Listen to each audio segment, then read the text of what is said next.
रोजगार नहीं दिया जा सकता। यानी स्पष्ट है कि बिहार में ये जितने डिपार्टमेंट है, शिक्षा विभाग, health department, police department, law and order, प्रशासन, इसमें भी फेरबदल होगा बहुत तरीके से, क्योंकि भर्तियां होंगी तो आप लोगों के ही काम में लगेंगे।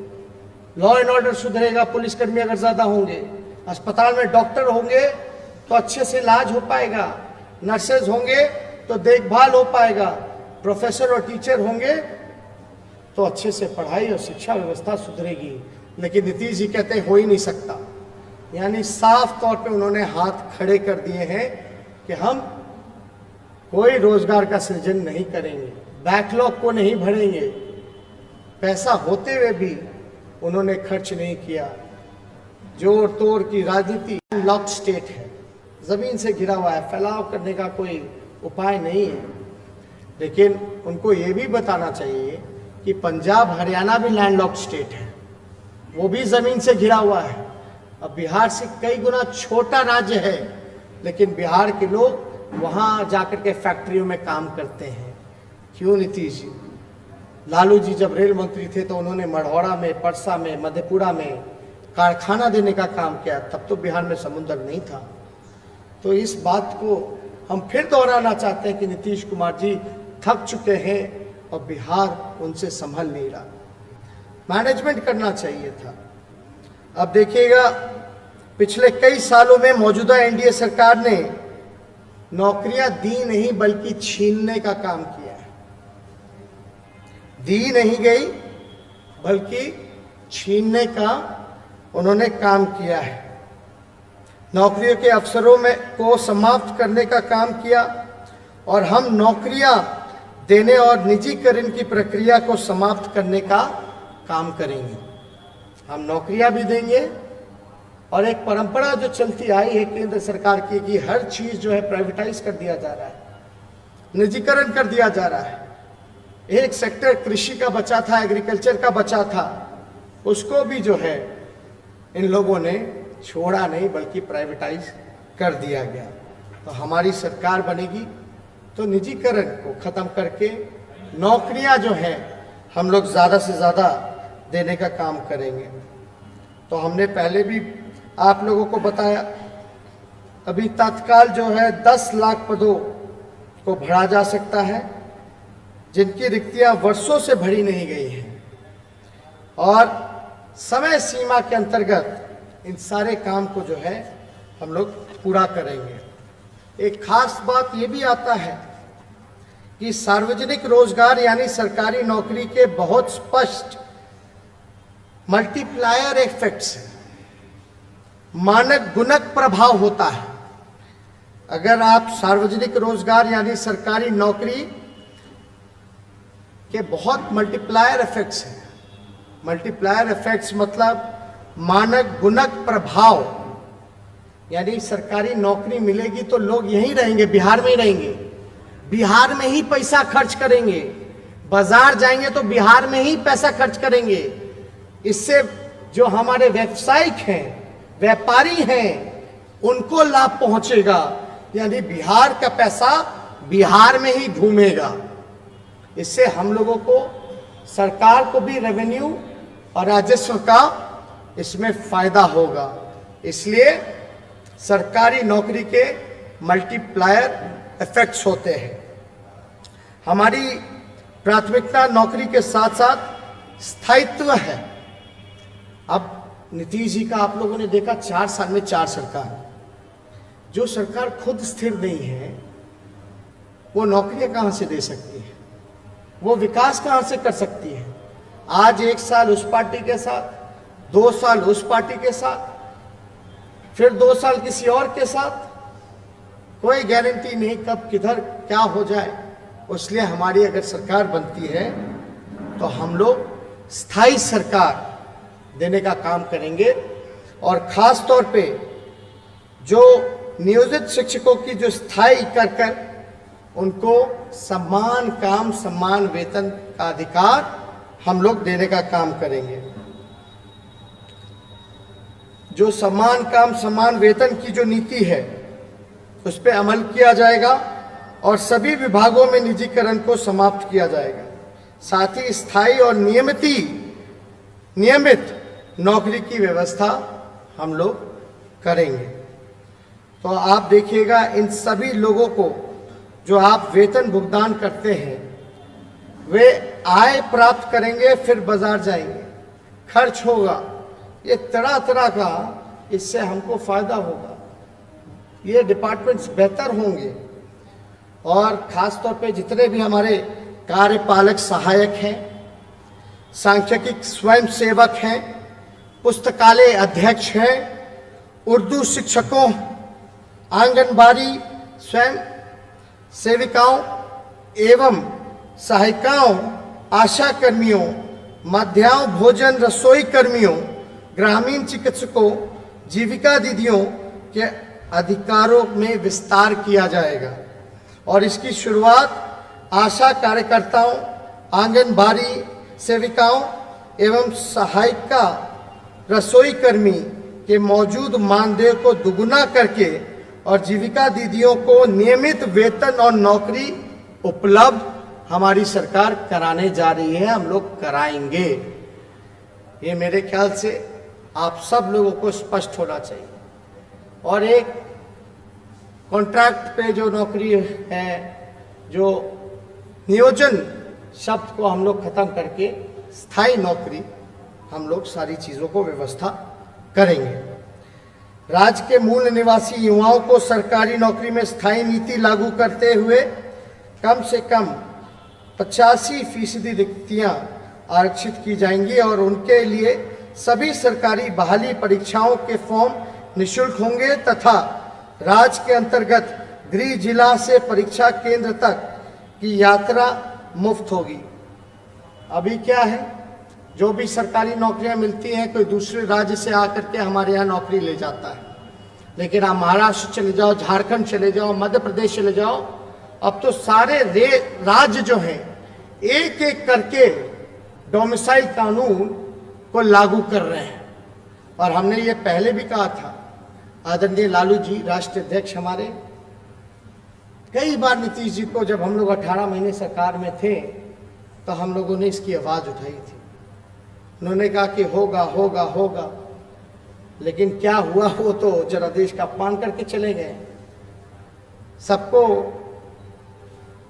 विश्वासघात उन्होंने किया।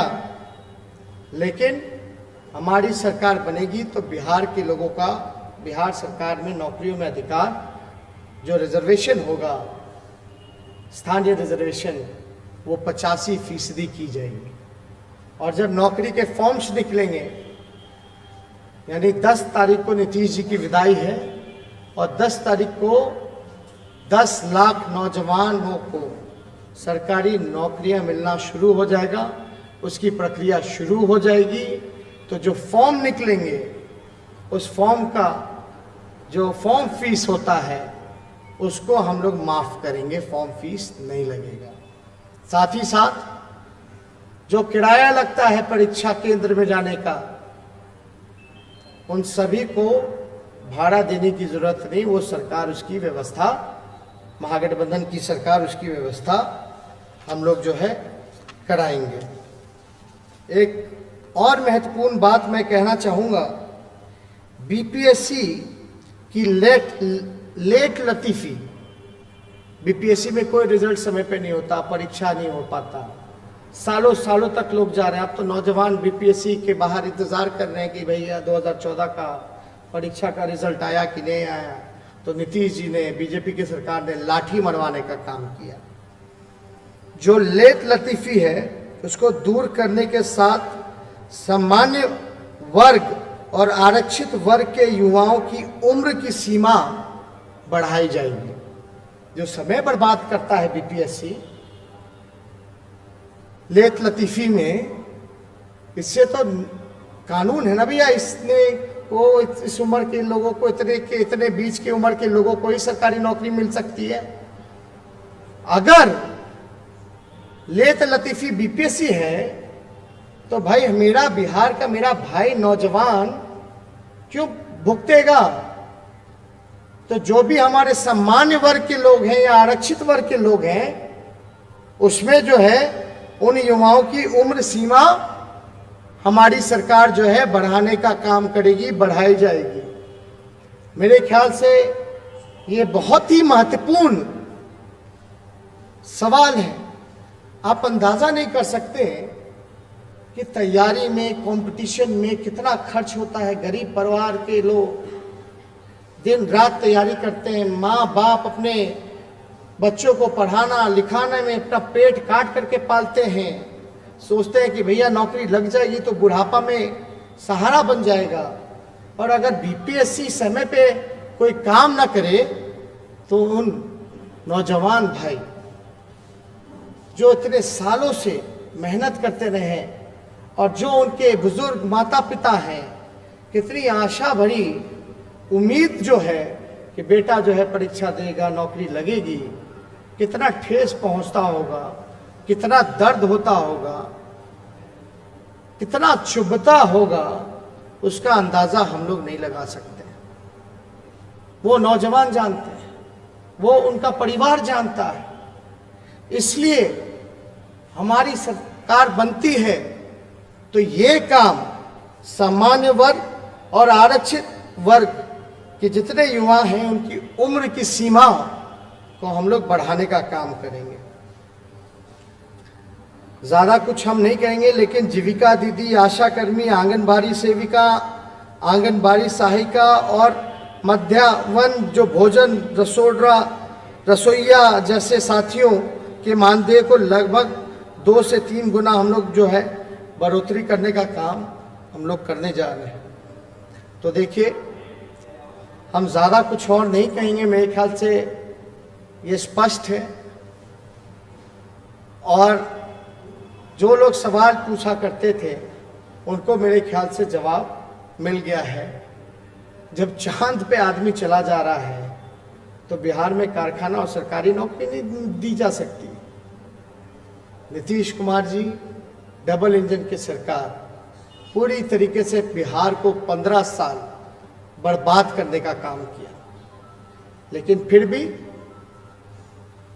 मुझे पूरा विश्वास है कि बिहार की जनता इस बार जो कल मतदान करने जा रही है वो जात पात छोड़ करके धर्म की जो राजनीति करते हैं, जो नफरत फैलाने का काम करते हैं, बिहार की जनता मुद्दे पे खड़े होकर के रोटी, रोजगार, नौकरी, शिक्षा, चिकित्सा, पलायन, गरीबी, भुखमरी, किसान, मजदूर, इन सभी विषयों पर मुझे पूरा भरोसा है कि बिहार फिर से देश को दिशा और दशा दिखाने का ही नहीं काम करेगी, बल्कि यह लड़ाई लोग पूछते हैं मीडिया के भाई कि नीतीश जी की, तेजस्वी की लड़ाई है, ये लड़ाई मोदी जी और लालू जी की लड़ाई है। मैं उनको इतना ही कहना चाहूँगा कि ये जो लड़ाई है ये सरकार बनाम जनता है और इस लड़ाई में हम लोग जनता के साथ खड़े हैं और जनता का जीत होना तय है। तो जितने भी हमारे पत्रकार भाई यहाँ उपस्थित हुए और जितने भी हमारे फेसबुक पे या सोशल मीडिया के माध्यम से जितने भी लोग हमें सुन पा रहे हैं, देख पा रहे हैं, आप सब लोगों को हम धन्यवाद देते हैं, स्वागत करते हैं। और मुझे पूरी उम्मीद है कि आप अपने वर्तमान को और अपने भविष्य को सुधारने के लिए मत का प्रयोग करेंगे, बेहतरी के लिए करेंगे।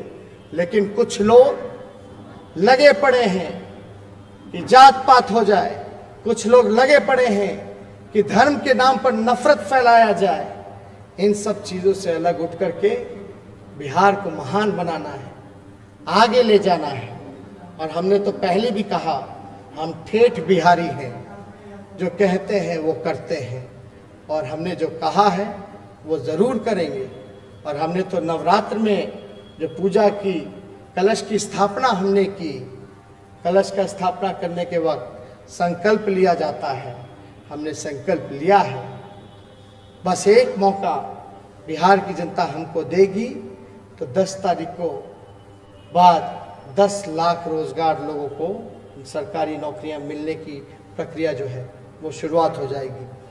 बहुत बहुत शुक्रिया सभी साथी जो जुड़े हैं, और ये नौकरी संवाद हमको लगा कि एक महत्वपूर्ण पहल है जो लोगों तक बातें जानी चाहिए।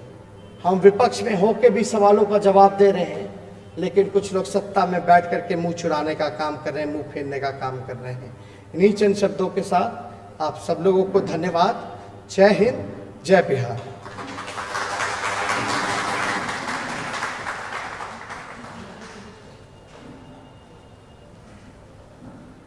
शुक्रिया आप सभी साथी, शुक्रिया नेता प्रतिपक्ष। ये जो नौकरी संवाद से इस प्लेटफॉर्म से ये पहला संवाद है। जल्द ही फिर नेता प्रतिपक्ष आपसे जुड़े हुए मुद्दों पर बिहार के साथ बात करेंगे। आप सबका पुनः बहुत बहुत धन्यवाद। थैंक यू, शुक्रिया। जय हिंद, जय बिहार।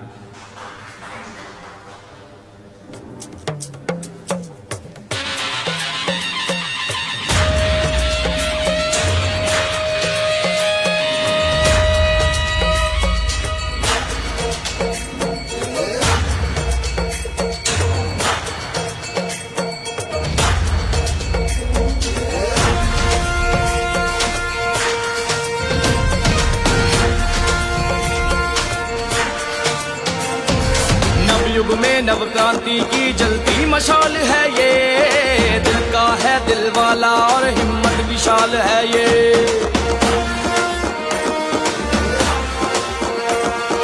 नव युग में नव क्रांति की जलती मशाल है ये, दिल का है दिल वाला और हिम्मत विशाल है ये।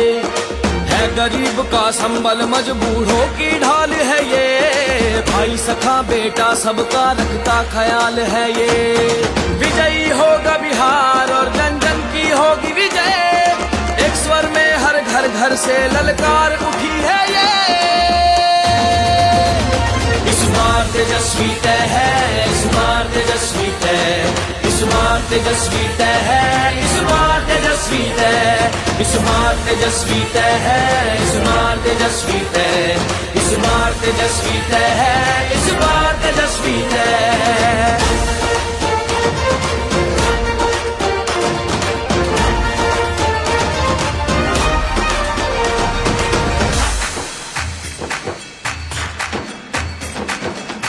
हवाई भाषण वालों को बिहार से भगाएंगे, सीधे सच्चे कर्मठ तेजस्वी को हम तो जिताएंगे। बिहार को जिसने निचले पायदान पर पहुंचाया, हम सब मिलकर उसको उसकी सही जगह दिखलाएंगे। विजयी होगा बिहार और जन जन की होगी विजय, एक स्वर में हर घर घर से ललकार उठी है ये। इस बार तेजस्वी तय है, इस बार तेजस्वी तय, इस बार तेजस्वी तय है, इस बार तेजस्वी तय, इस बार तेजस्वी तय है, इस बार तेजस्वी तय, इस बार तेजस्वी तय है, इस बार तेजस्वी तय।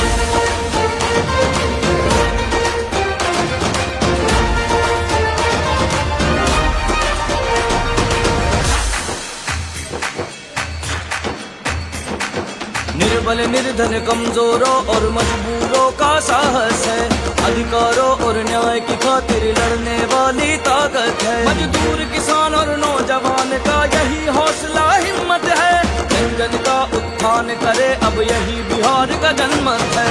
विजयी होगा बिहार और जन जन की होगी विजय, एक स्वर में हर घर घर से ललकार उठी है ये। इस बार तेजस्वी तय है, इस बार तेजस्वी तय, इस बार तेजस्वी तय है, इस बार तेजस्वी तय, इस बार तेजस्वी तय है, इस बार तेजस्वी तय, इस बार तेजस्वी तय है, इस बार तेजस्वी तय।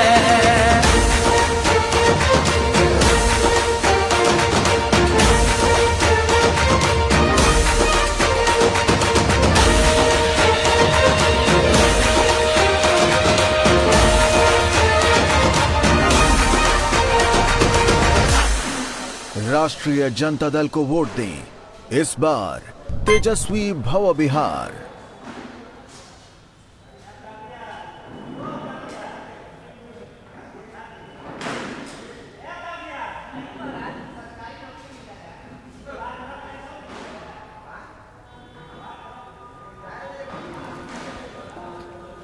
लो अम्मा, लो अम्मा, मिठाई खाओ, मुझे नौकरी मिलने वाली है। कुछ नया बता, पिछले कई सालों से तो यही सुनती आ रही हूँ। अम्मा, जो पिछले कई सालों से नहीं हुआ वो अब होने वाला है। अच्छा? हाँ, तेजस्वी ने कहा है कि पहले ही दस्तखत से 10 लाख लोगों को नौकरी देंगे। इस बार तो नौकरी तय है, क्योंकि इस बार तेजस्वी तय है। बोले बिहार, बदले सरकार। साहब, हम 1-2 महीने ही काम कर पाएंगे। हम वापस बिहार जा रहे हैं, क्योंकि हमें वहीं रोजगार मिल रहा है। अरे, ये तो मैं पिछले 15 साल से सुनता आ रहा हूं। सरकार ने आज तक तो कुछ दिया नहीं। इस बार तेजस्वी ने वादा किया है कि वो बिहार में उद्योग लगाएंगे और रोजगार लाएंगे। इस बार रोजगार तय है, क्योंकि इस बार तेजस्वी तय है। बोले बिहार, बदले सरकार। महागठबंधन को वोट दें।